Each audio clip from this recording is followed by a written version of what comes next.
महाराष्ट्र में विधानसभा चुनाव में अब सिर्फ कमोबेश 10 दिन बचे। 20 नवंबर को वोटिंग है, 23 को नतीजे आ जाएंगे। सरकार किसकी बनेगी? हर तरफ से भविष्यवाणियां हैं, दावे हैं, तरह तरह की भविष्यवाणियां भी। कई लोग सर्वे के आधार पर अपने आप को मजबूत बता रहे हैं। महायुति ने कहा कि हम फिर आएंगे। महाविकास अघाड़ी ने दावा किया हमें 180 से ज्यादा सीटें मिल जाएंगी। चुनाव अभियान तेजी पर है।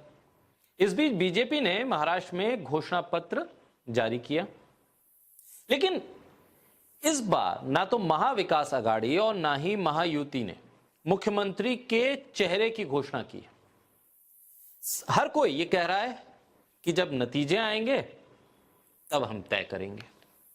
लेकिन लाख टके का सवाल यह है कि जो चेहरा है वो कौन होगा, इस पर जुबान लड़खड़ा क्यों जा रही है। खासतौर पर बीजेपी अपने सहयोगियों को क्या एक बार फिर मुख्यमंत्री की कुर्सी पर बैठाएगी?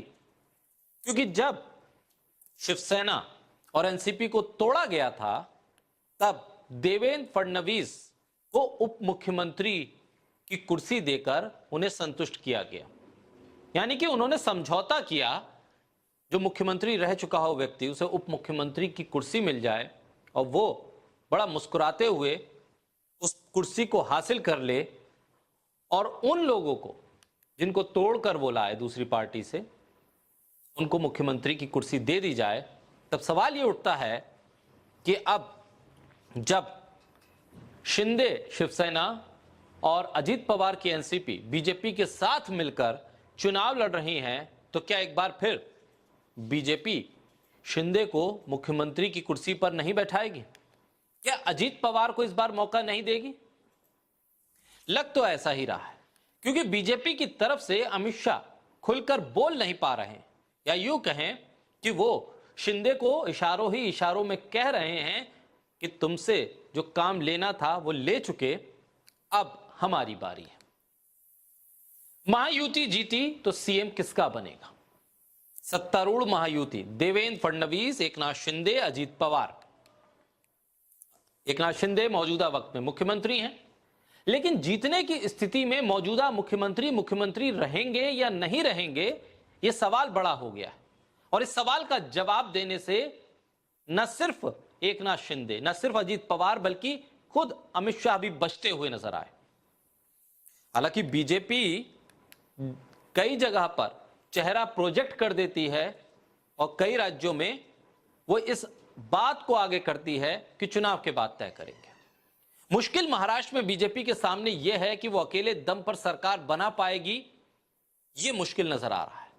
लेकिन उम्मीद बीजेपी को जरूर है कि उसे एकनाथ शिंदे या अजीत पवार की जरूरत ना पड़े, इसीलिए वो चेहरे पर दाव नहीं लगा रही है। यानी जिस वादे के साथ एकनाथ शिंदे और अजीत पवार अपने अपने दलों को तोड़कर बीजेपी के साथ आए थे, कुछ सरकार में हिस्सेदारी हासिल की, एकनाथ शिंदे मुख्यमंत्री बने और अजीत पवार उप मुख्यमंत्री बनते हुए तमाम मुकदमे अपने वापस करवा लिए उन्होंने, यानी समझौता पूरा हो चुका है। यानी जो आपने शर्तें रखी थी, जिन शर्तों के आधार पर अपने अपने अपने दलों को तोड़ा था, वो शर्तें पूरी हो चुकी हैं। अब बीजेपी आजाद है। अब बीजेपी आजाद है ये तय करने के लिए कि महाराष्ट्र में उसका मुख्यमंत्री कौन होगा। अब वो एकनाथ शिंदे के दबाव में या अजीत पवार के दबाव में शायद नहीं आए। ऐसे में बीजेपी के लिए मुश्किल यह भी है कि एकनाथ शिंदे जब अपनी जो पुरानी पार्टी है शिवसेना, उसको धोखा दे सकते हैं, जब अजीत पवार शरद पवार को धोखा दे सकते हैं, तो ये दोनों ही दलों के नेता क्या चुनाव के नतीजों के बाद उनके साथ बने रहेंगे?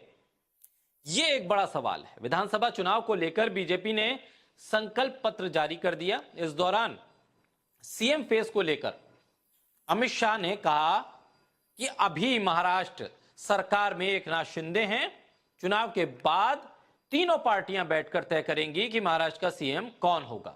हालांकि इसी शुक्रवार को सांगली में जब चुनावी रैली थी, तब अमित शाह ने कहा था कि पूरे महाराष्ट्र में लोग चाहते हैं कि विधानसभा चुनाव के बाद महायुति सरकार सत्ता में बनी रहे और उप मुख्यमंत्री देवेंद्र फडणवीस की जीत हो। इसके संकेत क्या थे?